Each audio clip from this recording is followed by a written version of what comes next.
5 minutes, a short preface about why I think this is a valuable topic, why it matters, and why I feel that I have something to offer. I don't claim to be an end-all be-all of the voice of Krishna. I don't claim to be a 100% perfect channel with zero ego filter, but I have connected deep with these energies for a long time. Growing up, the monotheistic religious stuff was one wrathful deity that was abstract. As a teenager, concepts of deity were praying to a goddess or a god that one felt resonance with. That was an anthropomorphization of qualities. Later, as I felt what was a genuine contact connection with that aspect of myself, my subconscious, the divine being as consciousness that I could perceive. Hey, thanks for the love. I realized there was more substance to the idea of God or a god or goddess, but that was still very vague. So over the next several years, with deep spiritual study and immersion, hundreds of books and podcasts, many teachers and formal schools, and 4 to 6 private sessions a week, and a lot of my own healing journey discovery work, I did a lot of intellectual deep diving and a lot of scientific deep diving. And there are a lot of authors like Dean Radin and Gary Schwartz and Larry Dossey and Isaac Bonewitz who explore consciousness outside of a human form. A lot of shamanic books do. Hey, thank you for the love, sending it back. And if you're curious about the science of this, how can consciousness exist beyond human form or between human lives, I encourage you to investigate that. I have enough to convince a skeptical, scientific, professional mind. But if you would like to do that, that's a separate type of workshop. This is just the raw, real deal. So just another minute or two before we get into it. Like the Thoth channeling from last week and future ones, I don't claim to be the authoritative voice of Krishna. Whatever of Krishna comes through, however you perceive Krishna, the value of the words in their content, how they affect you, the sense they make, should stand on its own.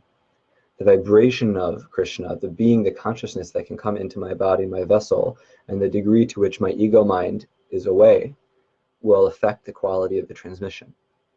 And unless you hear 15 people channel Krishna or compare what's said to a text, it might be hard to see what's good or bad channeling in the world.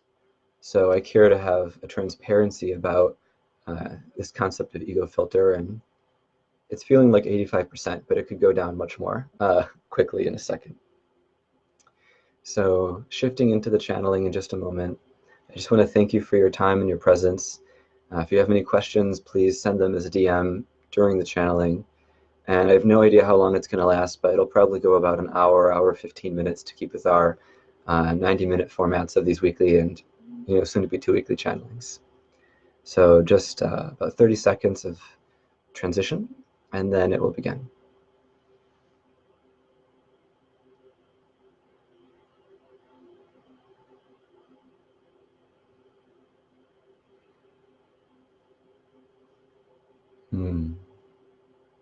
Hello, I am Krishna. For those of you saying, where's the blue skin? Where's the blending of gender? Where's the halo, the monkey tail? Embodiment of a divine being is not becoming the exact replica of that being.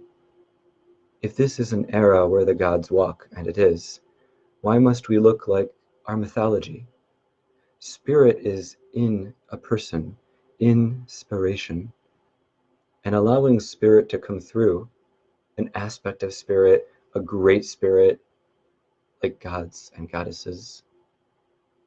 This allowing of an energy flow of a channel is simply what you do every day, consciously and unconsciously, with your prana and with other thought streams into aspects of reality.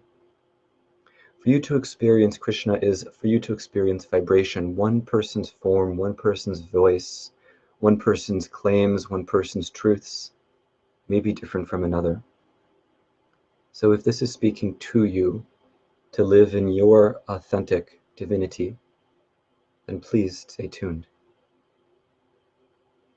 An aspect of divinity showing up is an aspect of consciousness in you. In unity and non-duality and enlightenment, all things are one. The all is in all. Therefore, there is no good or bad or Krishna or Lakshmi.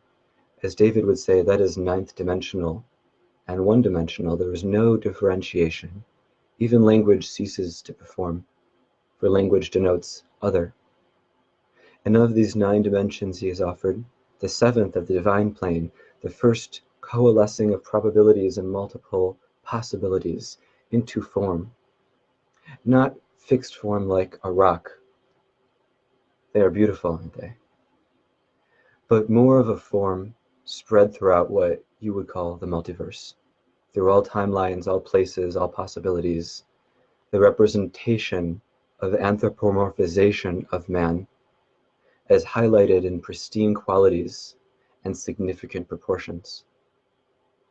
If there is one deity of love, and there is not, then all of love, fierce and gentle, would be in that deity. The purpose of separating the all and one God, which is compatible with the monotheistic traditions, is compatible with the Hermetic view, is compatible with these maps you have had presented. The paradox resolved is in unity, all is in all, there is one. And in 7D, 2 steps below, there are several. You could say there are many. If there are 32 gods and goddesses of love, any one will have a much more significant impact on creation than a single human who is a lover and teacher and speaker of love for 80-some years. So considering the vastness of deity, the epicness transcending lifetimes, eras, galaxies, and yes, multiple universes, that is a concept which must be shrunk to experience human to human. How can you perceive every word and language throughout time, culture, and planet? It is not in your capacity. So the transmissions of this channel, the transmissions of the texts in their current translation, interpretation, and location are but this of what a message I have to offer you is.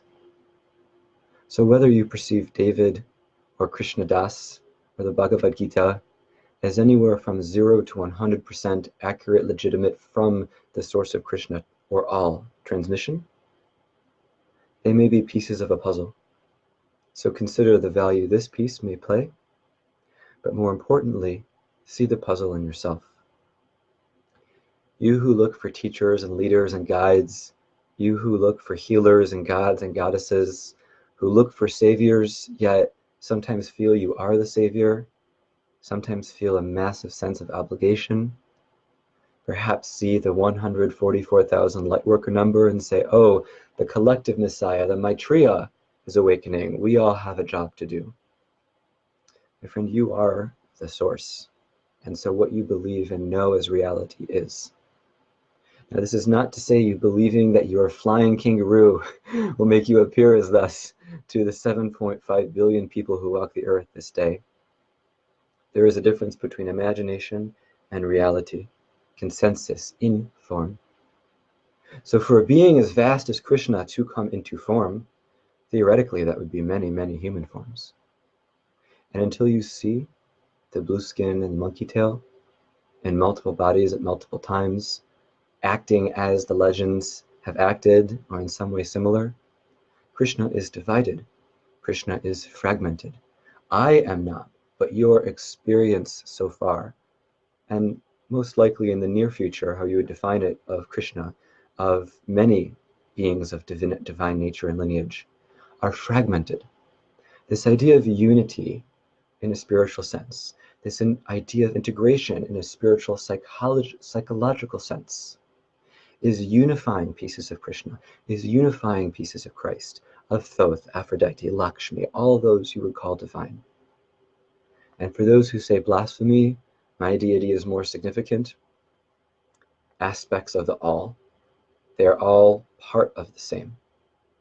And if you believe your part is everything, you can see infinity through the keyhole to infinity. So it really does not matter as long as you maintain kindness and allow others their freedoms.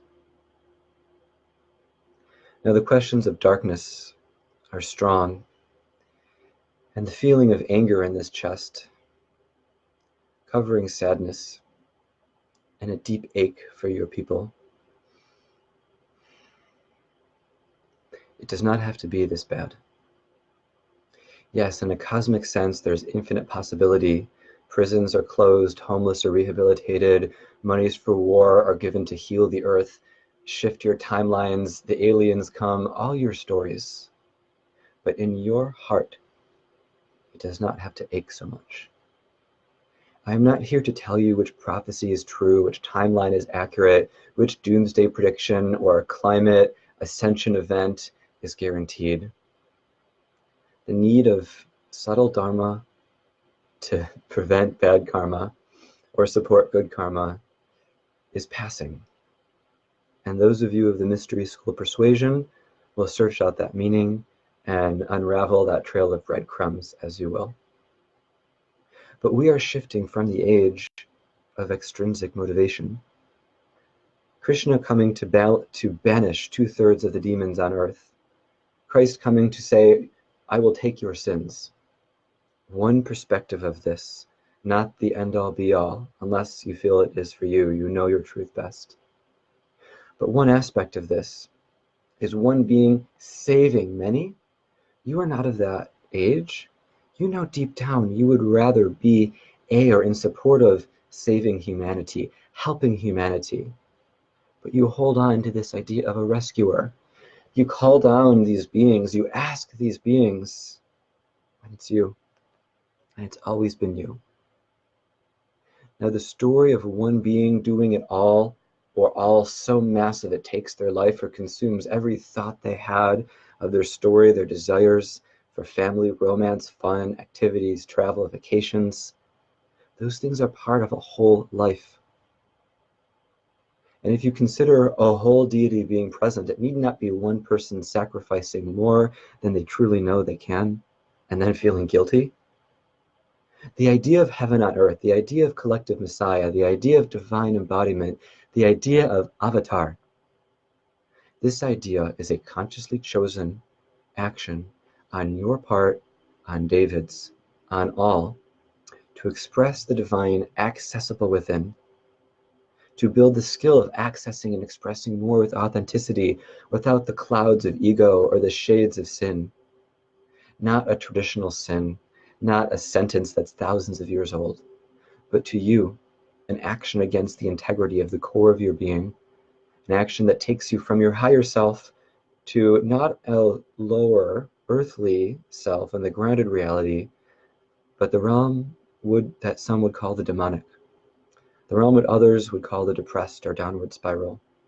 So for you to sin and use the structure of an idea of don't do that or repent, that is your definition and your inner heart's knowing.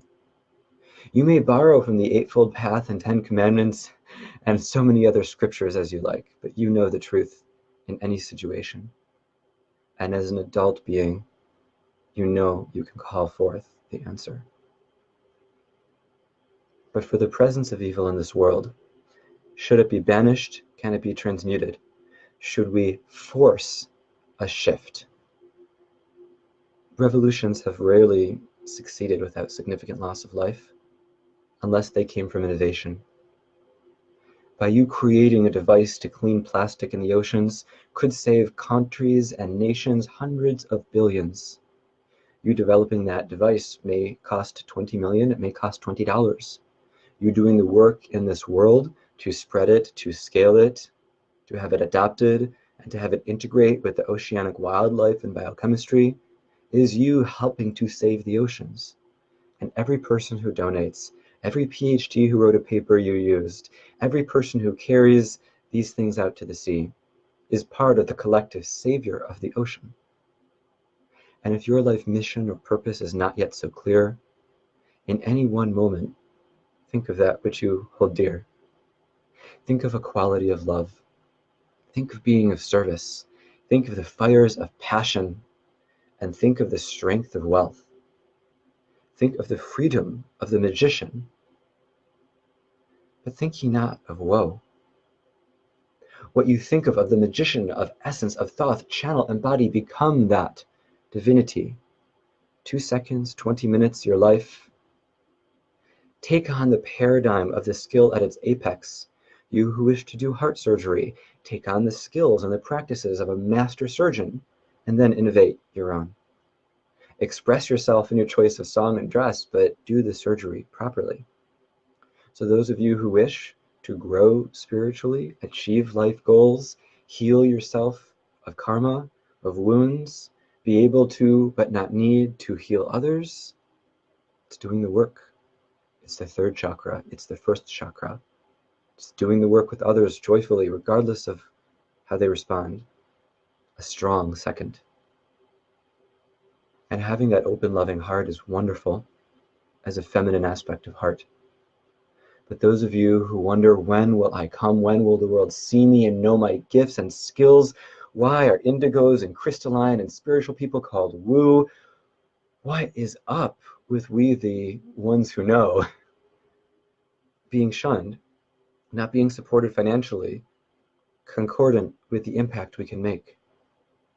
So if you are he, she, they, if I'm he, she, they, let us all claim the masculine power of the heart, of the fire of determination and passion. Let us not take gender of a human expression or identity as masculine, feminine.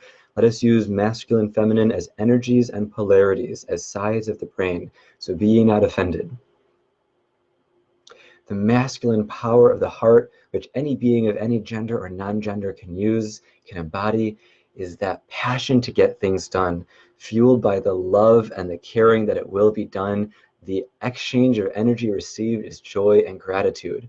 That we will build a golden age, we will clean the oceans, we will build this company, we will heal you, whatever the mission is. That fire and love, that white and red and yellow fire, given allows more to be received.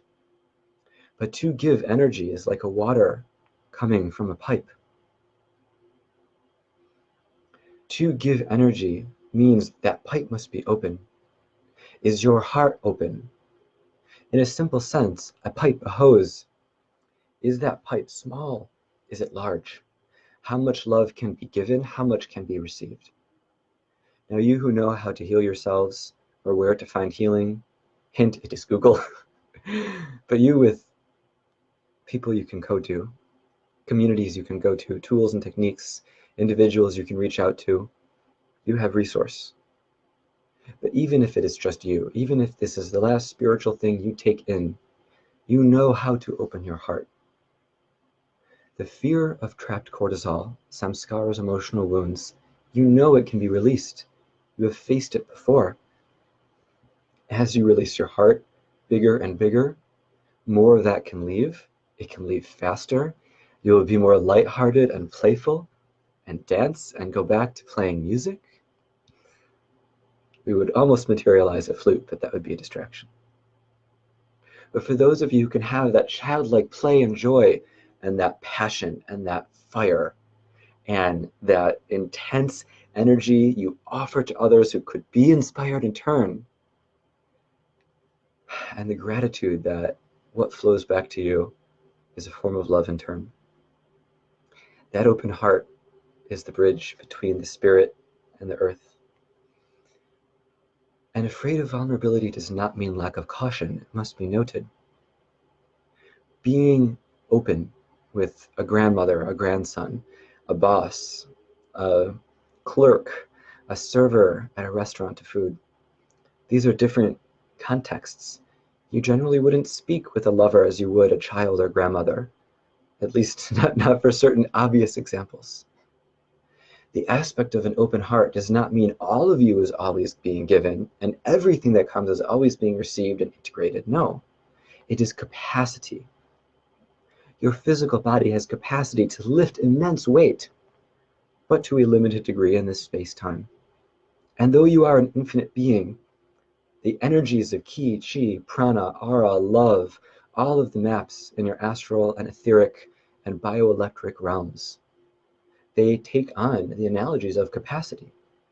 The realm may be or seem infinite, But if 50 units of love would overwhelm you and you would cry and less than 2 a day would leave you feeling alone, then perhaps 1,000 units of love couldn't get through that pipe.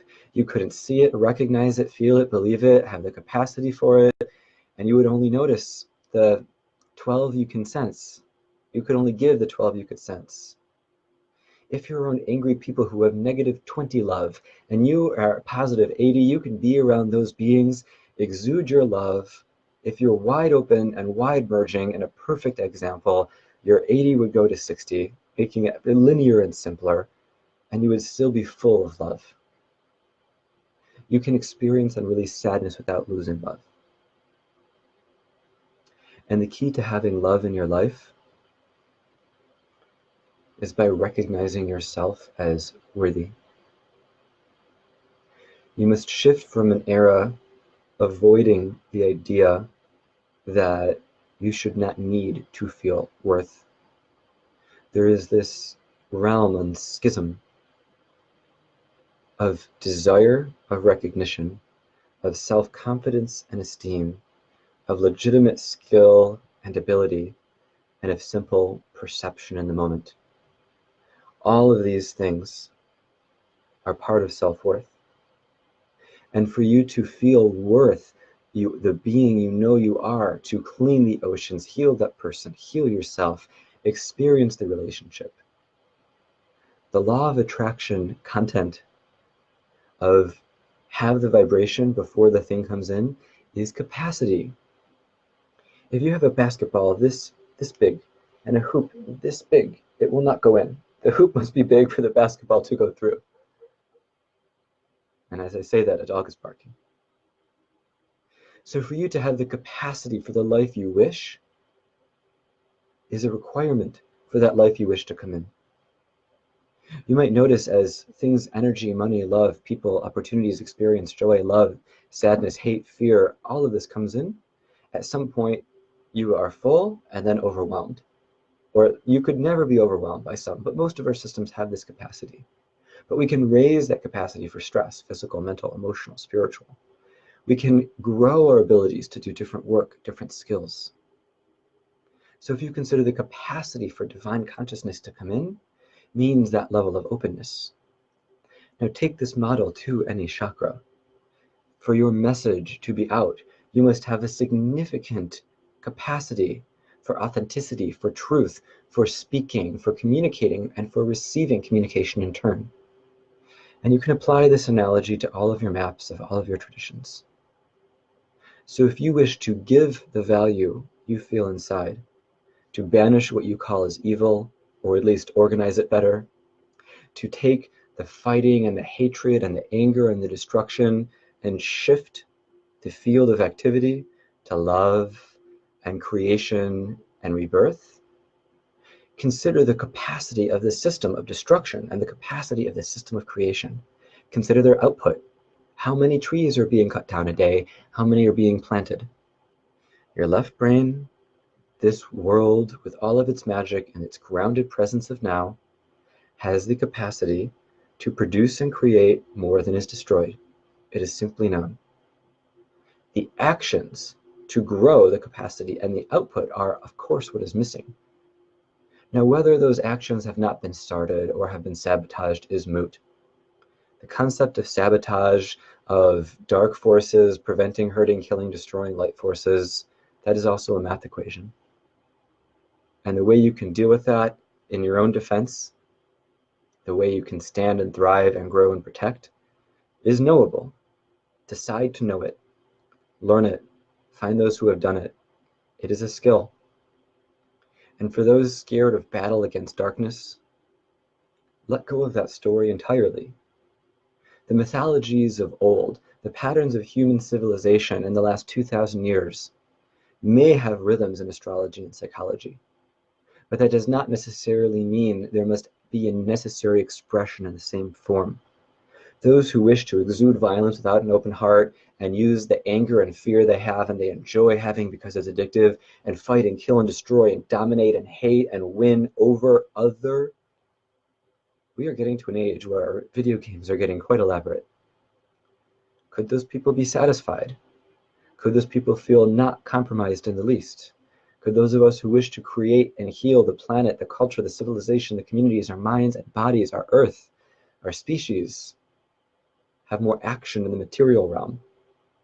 While those who wish to experience the energies of destruction can feel what they choose to feel at their own free will, including choosing or not choosing to seek healing or change, and in their being honored the option to be occupied and not destroy what they need to continue living as well, which they know, is a possible win-win.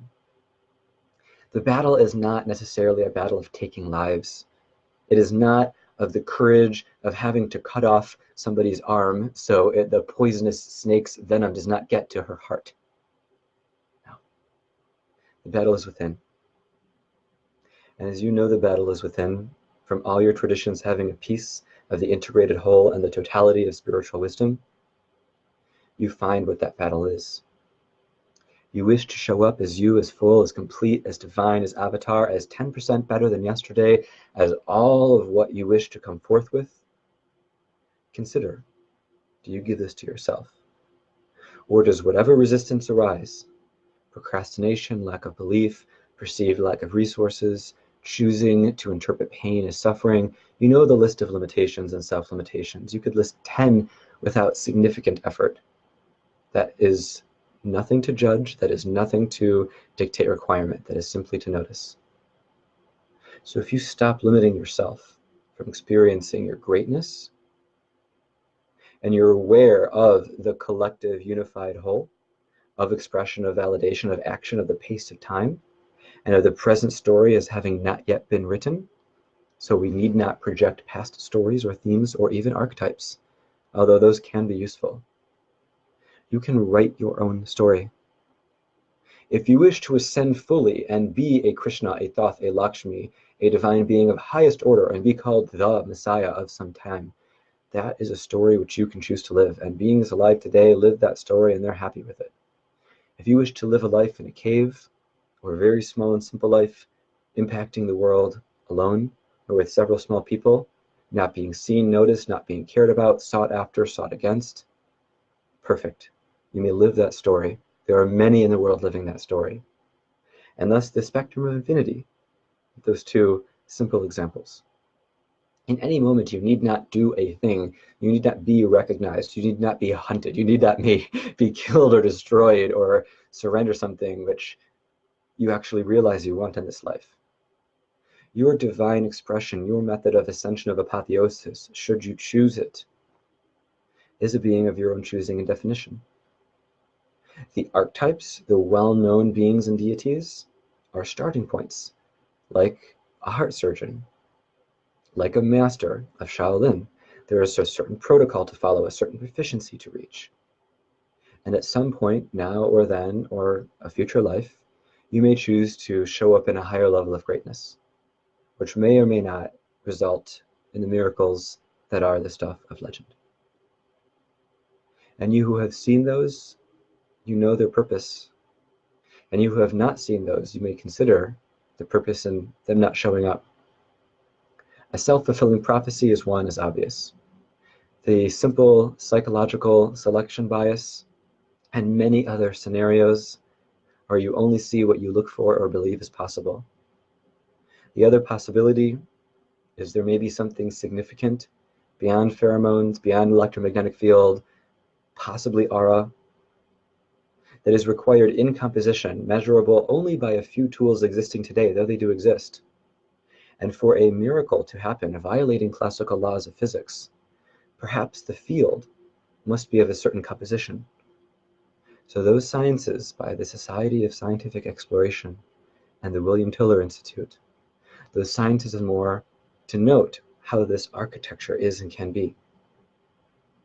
So your value to the world as divinity, the value you provide the world by supporting in whatever way feels aligned those who choose to embody divinity and you feel do a good job, brings more divine energy into the world. And so your mission need not be you do everything. It means you see yourself as a part. If you were the whole, you would be able to snap your fingers and act as 200,000 people do in the material sense. I see no one doing that. Robots have been built by others, have been supervised by others. One person controlling 200,000 robots is powerful, but that's a stretch of what we mean. So to support a cause means you are helping that cause. If you wish to save the oceans but not act in that way and choose to tithe, offer, donate, offer in loving service a reasonable, sustainable percentage of your income to saving the oceans, you are partially responsible for helping to save the oceans, if that matters. If that does not, notice it as helping to achieve a goal that you have that is not related to how you primarily spend your time. And you can flip this in a whole continuum. Now we are being asked to talk about peace in this world. And is forced peace peace? With the example, Krishna, David, you gave earlier of, to characterize and paraphrase, put all the evil people in VR suits, so all the good people have control over the world, right? That is potentially, if there was force, taking away freedom to remove resistance. Now, ethics is a topic we shall not go into, because all is in all, and every reality I see is perfect. And Krishna, Jesus, Mary Magdalene, Thoth, Aphrodite, Lakshmi, Athena. David does not wish me to say Muhammad, but there are those who wish for that name to be here. So for those people, it may be here and it may be supreme if those wish it to be so.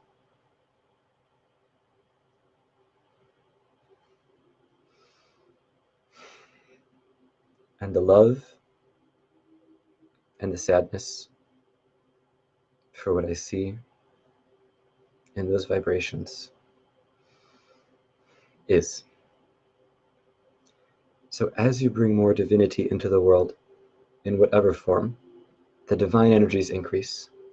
If you see darkness at 100,000 energies, and you see light at 20,000, add 300,000 more light. You and the team, the communities that you build, that you support. It's simple. If there's a community and there's a certain number of criminals and a certain number of non-criminals, and you multiply non-criminals by 10 by allowing non-criminals to come in and just assume they're non-criminals for life, the percent of total crime and experience goes down. So you don't have to fight or destroy or win over the powerful bad people. You can shift and turn the tides by supporting, by empowering, by becoming, by spreading, by igniting the powerful good people. And those who wish to control and dominate can experience that through VR, could experience that through real life. If they wish for the struggle, then perhaps we get skills in law and politics as well. And if we wish to have a battle in that arena, that battle can be held. Maybe one side is more ethical than the other. Maybe that affects the outcome. But that is more light energy, at least in that realm. And if all you feel you can do, or the best you feel you can or should do, is simply send light from your heart, if it feels too early or too impossible or too unknown or scary or anything to take the action that you can take, then simply shine and just shine your light. There is information in light. There is spirit in light. There is energy and there is substance in light. There is research on this. You can find it. You may already know it. And as you shine your light, that light will go out to many more places in the world. And as that light goes to many places in the world, that world is affected by that light, by that bright white light of holy purification. I'm being asked to speak about life and death. Life and death, as you know, is a temporary transition from a mortal coil to spirit in terms of primary identity. In order to have life, you must have activity and complexity. In order to have death, you must have entropy. In order to have judgment, you must have human psychology. Consider, in order to have judgment, you must have human psychology. So if you prefer life, you prefer complexity, you prefer activity, so add life to the world. Add life in your spirit. Add life in your activity, your personality, your soul. If you wish to add life to the world, be that life. This does not necessarily mean a direct translation of create more human beings. Adding and being more light and life to the world is a simple choice and is also a skill. You can add it every day in every way. Now, having the ability to spread light and spread life is already within you. Adding 1%, adding one action, one word, one thought of lightness is within your means. You see a person for 10 seconds as they serve you at a store. Instead of being automatic or selfish or tuning out, you give them light. You give them life.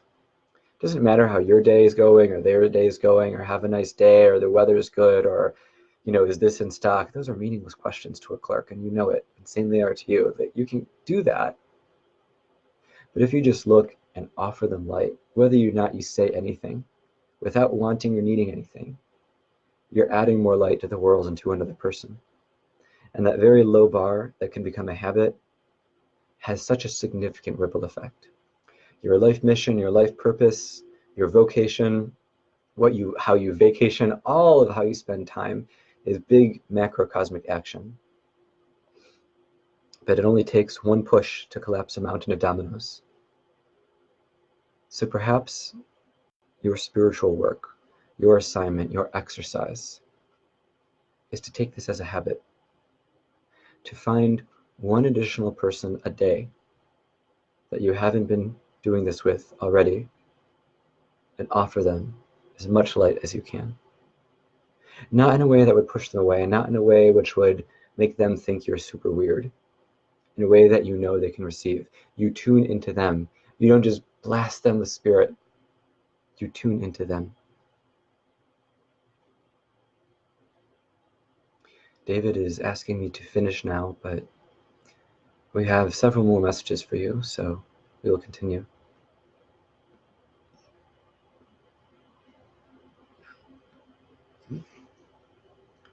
David is scared he is not up to this challenge, as a reflection of you who feel you may not be up to this challenge. The beauty, the blessing of time-space is that action can be spread out. The transformation from you into your cosmic, great, perfect, ideal future self is spread out. If you wish to be a master at the piano, at Japanese, that takes time to spread out. And the only one judging you at your pace is you. Having patience with yourself is part of being grounded.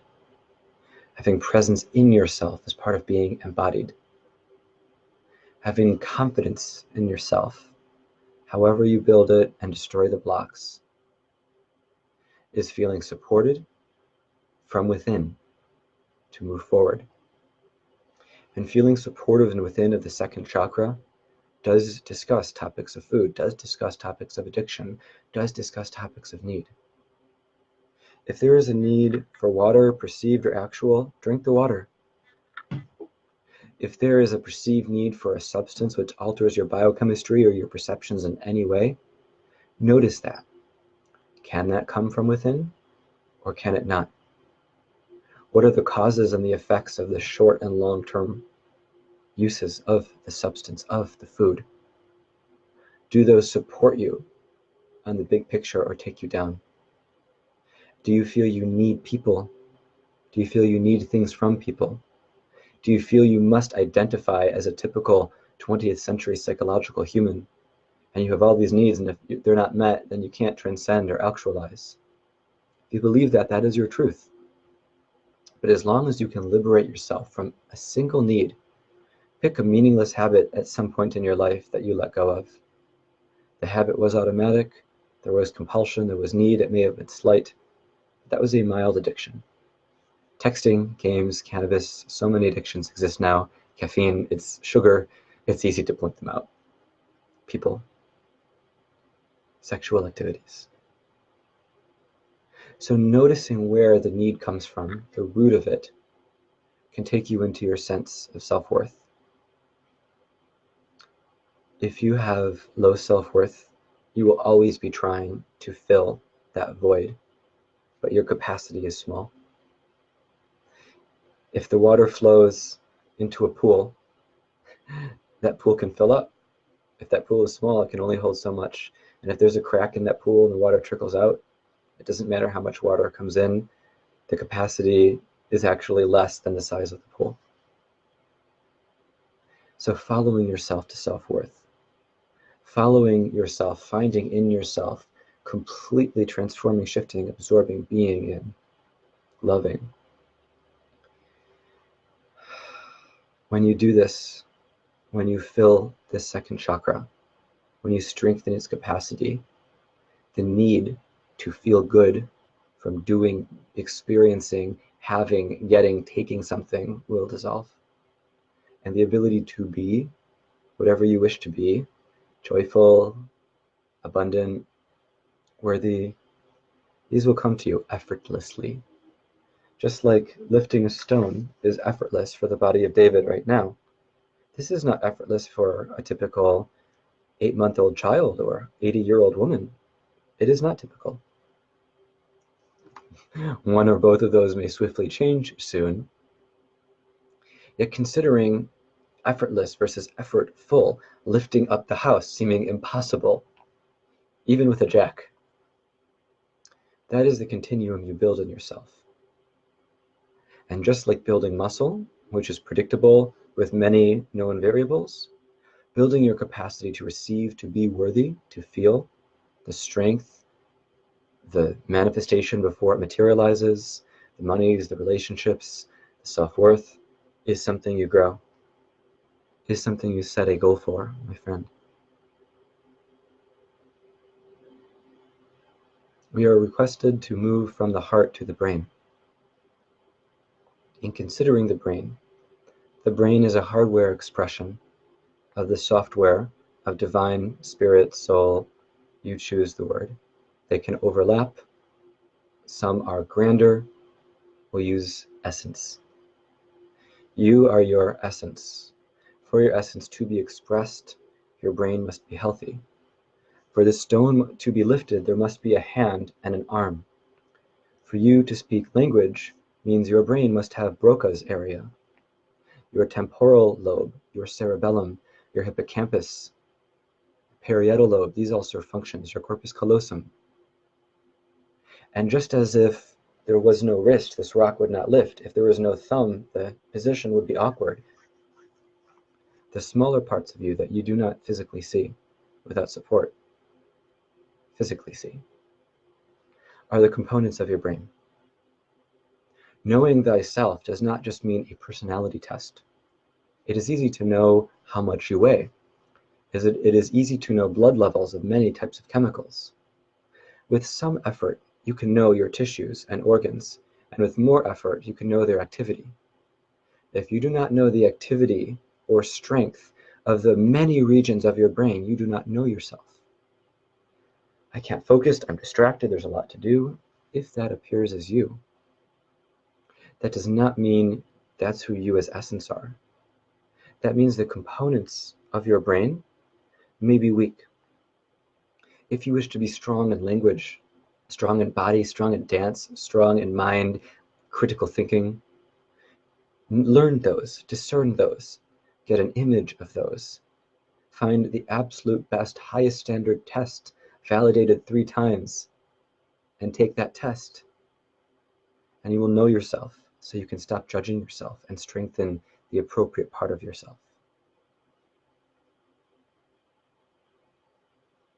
David wishes for me to speak of the back of the throat. That will be next after we speak of the pineal gland.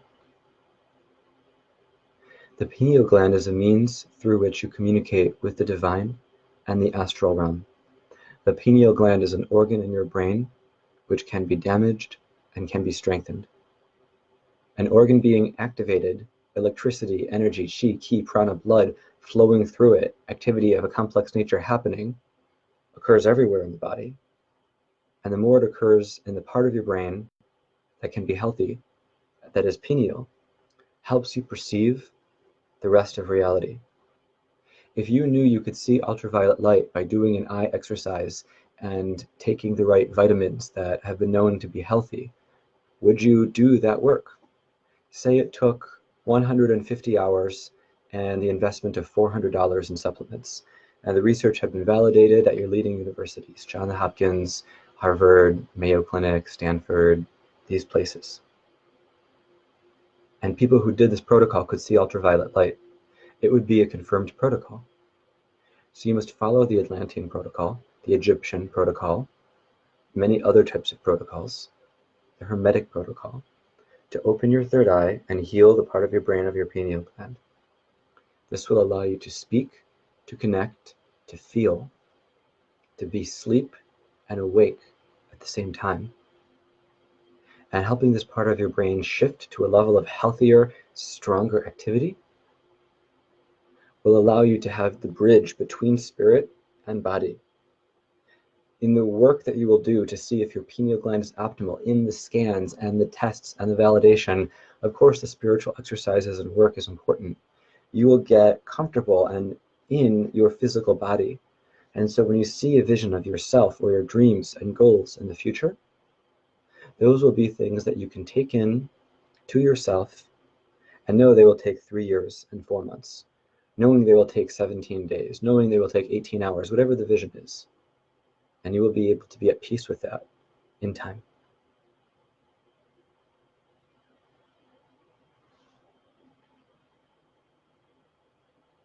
The next question is, why is there confusion in spiritual teachers? And what spiritual teacher is right for me? And this is a question asked from the perspective of a viewer, of a listener. So choosing the right teacher is a matter of alignment, qualification, skills, intended results, and track record. The track record of a teacher is easier to discern, sometimes harder to verify, depending on the size of the teacher's student body and how public those students are. Certain mystical topics, for example, are held with lower credibility in certain professions, so many people are not public about their training. But if you consider a skill or qualification of a teacher, that did not say age, that did not say program, that did not say gender, that did not say tradition. The confusing aspect here is every one of us, every one of you is a channel. You can find somebody who you perceive to be immature, violent, angry, reactive, selfish, petty, egotistical, have a moment of divine alignment where divine comes through and speaks through them. You can find others who do the work for years, for decades, who for decades have been seen to be known as spiritual, as having valuable information, and then for whatever period of time, a second, a year, the rest of their life, they could slip or they could fall, and they could be communicating more from ego. For you, you know, you have been at your best, you have been at your worst. Days go like this. So for you to consider who is the best teacher, you should consider their teachings and their embodiment of their teachings at a level that is currently above yours. If there is not somebody who can offer you more as an example being successful of this, then there is no template for you to shift up to. Now, higher with room to grow where you can see what success, what development looks like, does not mean better and does not mean that you should copy this being. It simply means leading by example. Now, in considering at any one moment who is the best teacher for you for spirituality, consider your primary school education, how many teachers you had for science, all of the sciences, biology, chemistry, physics. If you learned science from various teachers, some were better, some were worse, but ultimately, assuming one teacher per grade, all of their information was essential. So if you consider a teacher or multiple teachers, consider the teachings. Consider how they serve you. Consider how they resonate with what else you know is true and what else other beings say is true and that feels right and valid and accurate and high vibration. And while one person who teaches spiritual topics may embody that being and essence of a spiritual teacher between 0 and 24 hours of a day, between 1 and 7 days a week, etc., a mother may not always be in mother mode. But when you take on that energy, when you take on the being, the essence of spirit, through somebody who offers it to you, simply consider the variety of options and the time it would take to make a major decision, and then commit to that decision. Thinking of a career, a vocation, a job, a mission, and dedicating to it. Think of the longest one you have dedicated to. What factors were present before that dedication? If that was a traditional degree, 4 years. If that was a job, 1, 2, 3, 4, 5, 10 plus years. Did you do much research? Did you stick to the plan?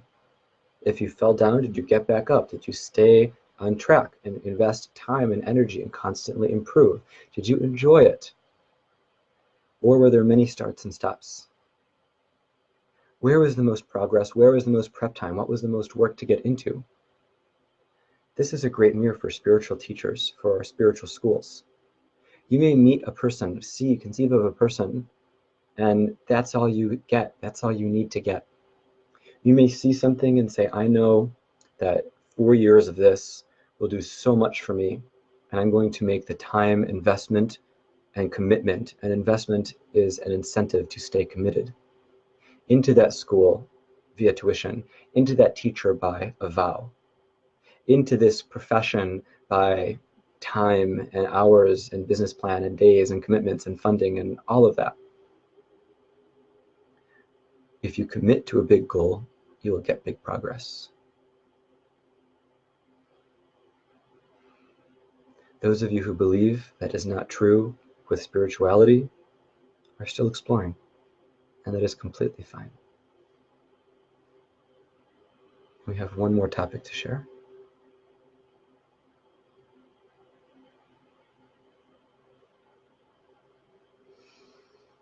You must surrender which does not serve you. This does not mean completely absent yourself of that thing, place, person, activity, or habit, but it means you must let go of the need for it. You must realize that that thing, place, person, thing that you need, that is in your system but shouldn't be. By surrendering that, you let go, you absolve. Even if activities don't change or don't change instantly, you release its control over you. You surrender it, it surrenders you. You detach. And the process of surrender can cover more ground than simply opening oneself to the divine. The process of surrender can mean taking a thing and giving it and offering it. When an army surrenders, before they do, they're defending a position of territory, of land, of principle, of idea. When they surrender, they give that up. The attacking army can come in and do what they do. And depending on the army, the attacking army may take the defending army as well prisoner or other actions. Surrender means there is something and that something is offered. It does not mean taken. It does not mean destroyed. It does not mean all at once everything instantly, massively, permanently changes. A surrender is an offer. And when you surrender a part of yourself you wish to no longer be in you, the habit, the compulsion, the desire, the attachment, you let it go. And if it's meant to be in your life, and if it's meant to be, you will notice it and interact with it, but it will no longer be a part of you. If you say, I surrender X, and say X, and say, I surrender. As you surrender, you take it out of yourself with the hand motion or visualized hand motions. For you to take that back into yourself, you reverse the process. This is very simple magic. This is simple psychology. So the part of you that loves sweets, loves toxic substances, loves toxic people, toxic news, toxic something, take that, and with me on 3, 2, 1, I surrender. Speak the thing. And notice if in doing that exercise, think about the topic and yourself in relation. Is there a shift? That is all for this evening. David wishes to say a few words, and so he shall. We are grateful to be allowed and permitted and welcomed into your life. We ask that you listen to, receive, watch this channeling 4 total times to get the full and complete transmission on all levels. We thank you for your presence and encourage you to rewatch at any timestamp you are led to. And for now, we bid you farewell.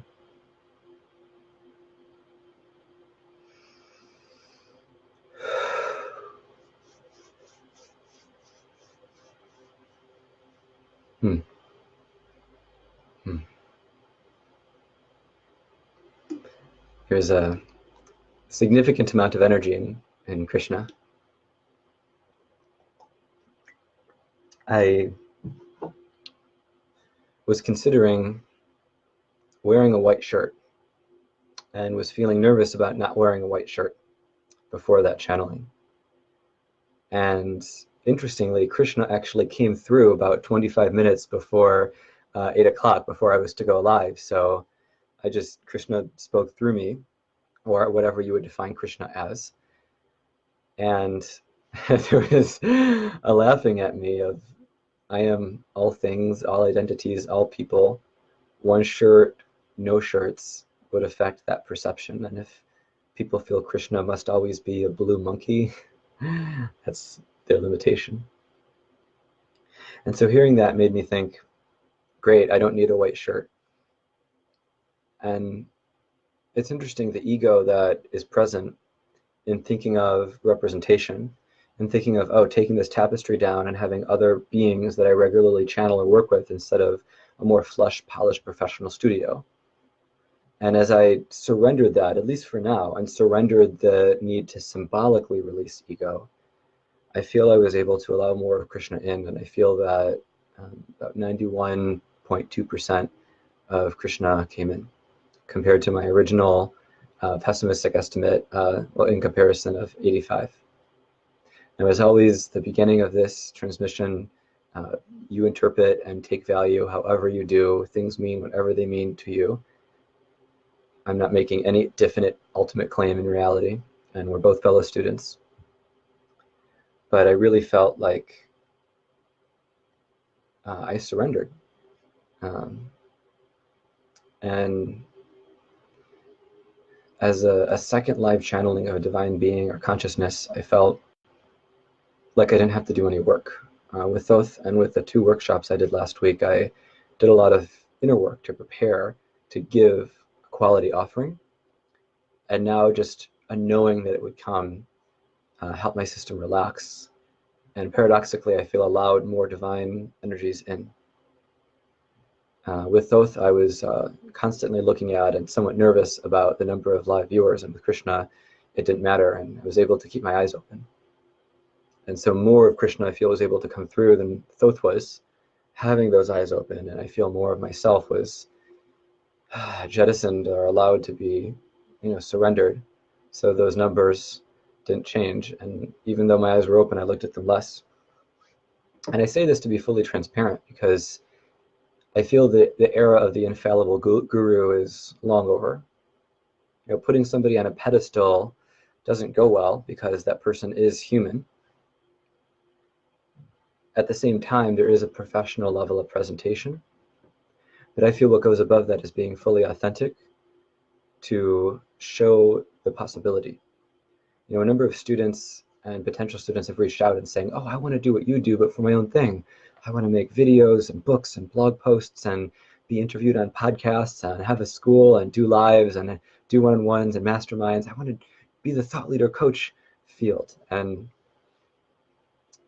I feel that me being authentic about a few of the elements behind the scenes helps you realize it's a continuum. I've studied spirituality and practiced it in various forms and intensities for 23 years in this life. And I've had full-time deep immersion for the most recent 5 years, but another 5 years before that of formal study. And I can honestly say that it's very different practicing and offering and sharing compared to just reading and going to workshops and events and writing something behind the scenes that's edited, and the showing up live, the honoring of the commitment to self of 3 to 4. Krishna's asking for 4, and I'm working on self-belief to get up to 4 live streams a week. You know, that's really like, it's here. And there's a lot of procrastination before that. And why am I sharing this to you at the end of a Krishna channel? Because the theme relates.